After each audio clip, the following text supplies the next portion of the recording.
Hoje é dia de contar historinhas para vocês. E eu vou contar uma história real. Não é mentira não, gente, é a minha história. Quero contar para vocês sobre uma vez.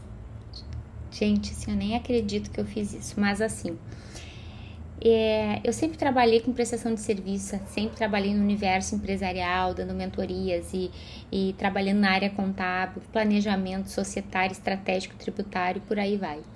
E aí, um determinado tempo, eu e meu esposo resolvemos que a gente queria abrir um outro negócio, queria ter uma renda extra, né? E mesmo tendo todo o conhecimento que eu tenho no universo empresarial e mesmo trabalhando, né, com tantos empresários e já tendo assistido empresas darem certo e empresas darem errado, o que eu fiz? Eu comecei o negócio, olha só, escuta isso. Eu comecei o negócio pensando assim, nós temos que começar assim daquele jeito, achando que ia dar tudo certo. Então nós começamos uma empresa de cucas, mini cuquinhas assim, uma delícia.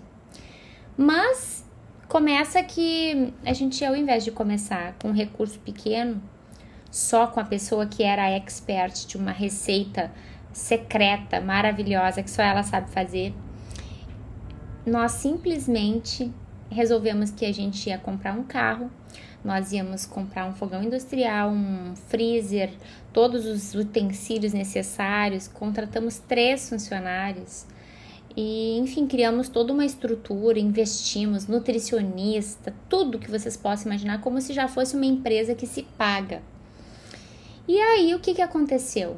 Resumo da ópera, não se pagou, ficamos com um rombo, a gente, claro que, o que acontece?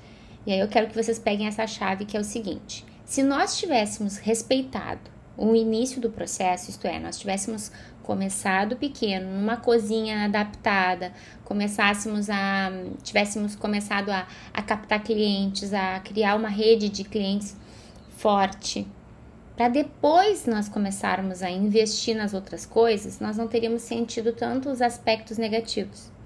Só que o que aconteceu? Nós criamos um alto investimento, um investimento que nós tínhamos que estar tirando dinheiro de outros negócios para poder pôr ali.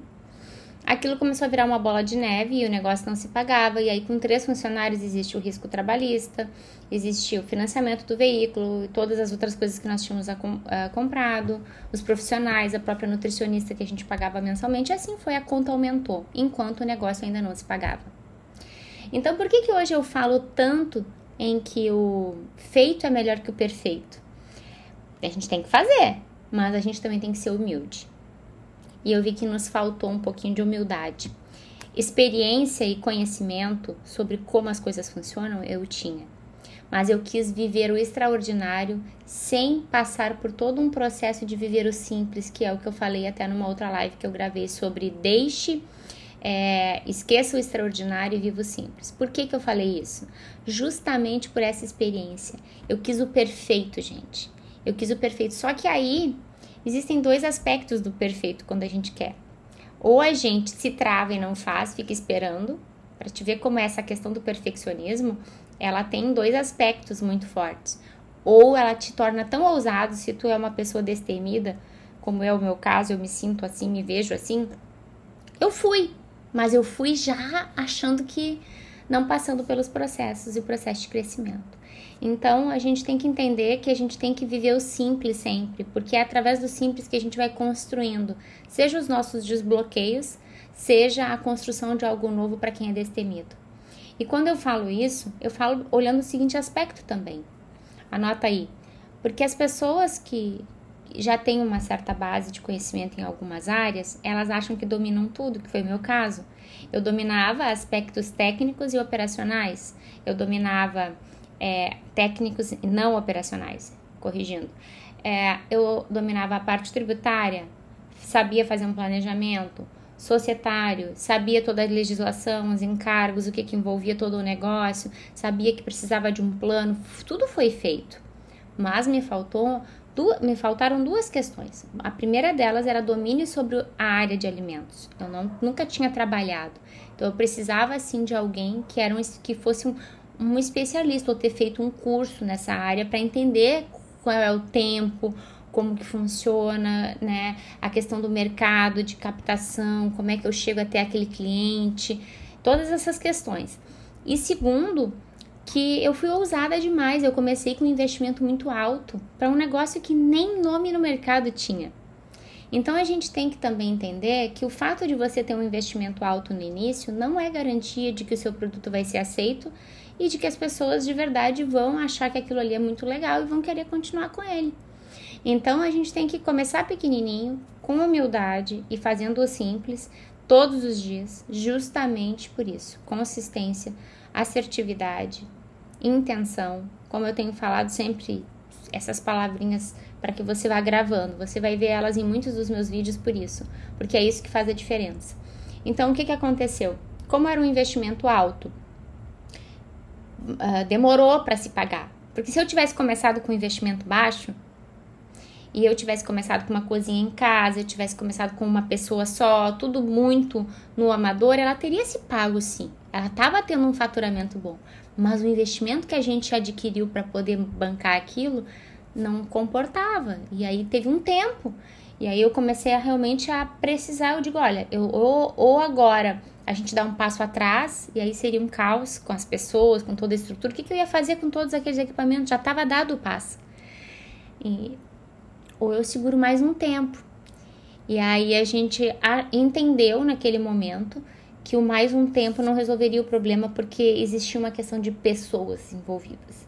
Então nós acabamos realmente desistindo do negócio. E depois eu entendi que existiam outros fatores, obviamente, como eu defendo uma alimentação saudável, era um alimento que era à base de açúcar e de farinha, dois itens que eu defendo que as pessoas não devem consumir em excesso, e como é que eu vou vender algo, né?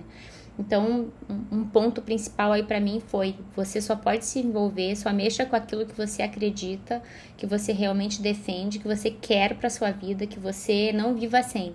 Do contrário, não entre nisso, porque você vai acabar logo perdendo a paixão por aquilo, porque se não fizer parte daquilo que você defende nos seus dias, se não fizer parte da sua vida, do seu lifestyle, se não fizer parte realmente, você em algum momento vai sentir um incômodo no seu coração.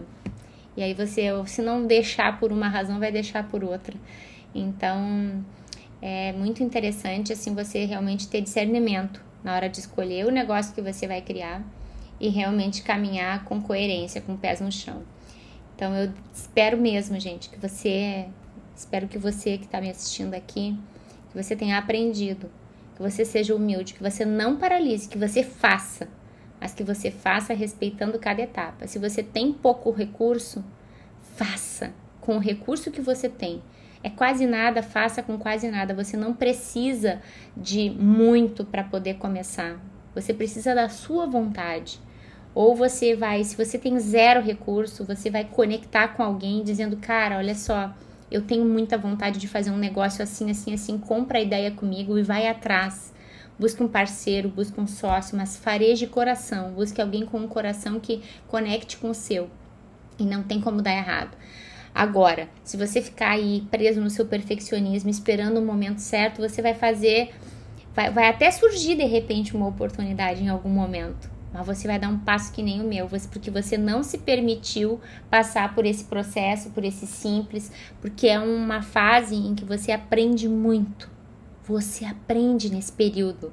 Você constrói uma fortaleza, uma musculatura de conhecimento do seu negócio que ninguém te tira depois. Então, eu espero ter tocado seu coração, ter lhe motivado a fazer o que precisa ser feito e a entender que dar um passo maior que a perna vai fazer com que você tenha uma dor muscular muito mais forte. Então, vá com calma, respeite seu corpo, respeite seus recursos, mas faça o movimento.